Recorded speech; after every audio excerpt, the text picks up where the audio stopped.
Hi friends, ఇప్పుడు మనం వైజాగ్లోని సముద్రం దగ్గర ఉన్నాము. మీరు చూస్తున్న ఈ షిప్ బంగ్లాదేశ్ది. సముద్రం నుండి కొట్టుకు వచ్చి ఇలా ఉంటే ఇక్కడనే పెట్టేశారు వాళ్ళు తీసుకెళ్ళలేక.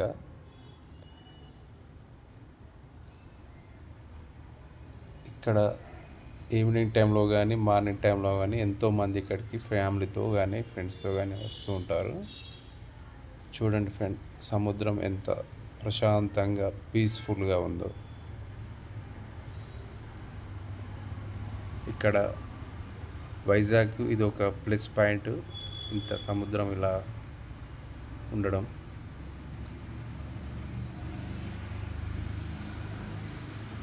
ఇక్కడ ప్రతిరోజు ఎన్నో వేల మంది విజిట్ చేస్తారు, టూరిస్టులు కావచ్చు, వైజాగ్ ప్రజలు కావచ్చు.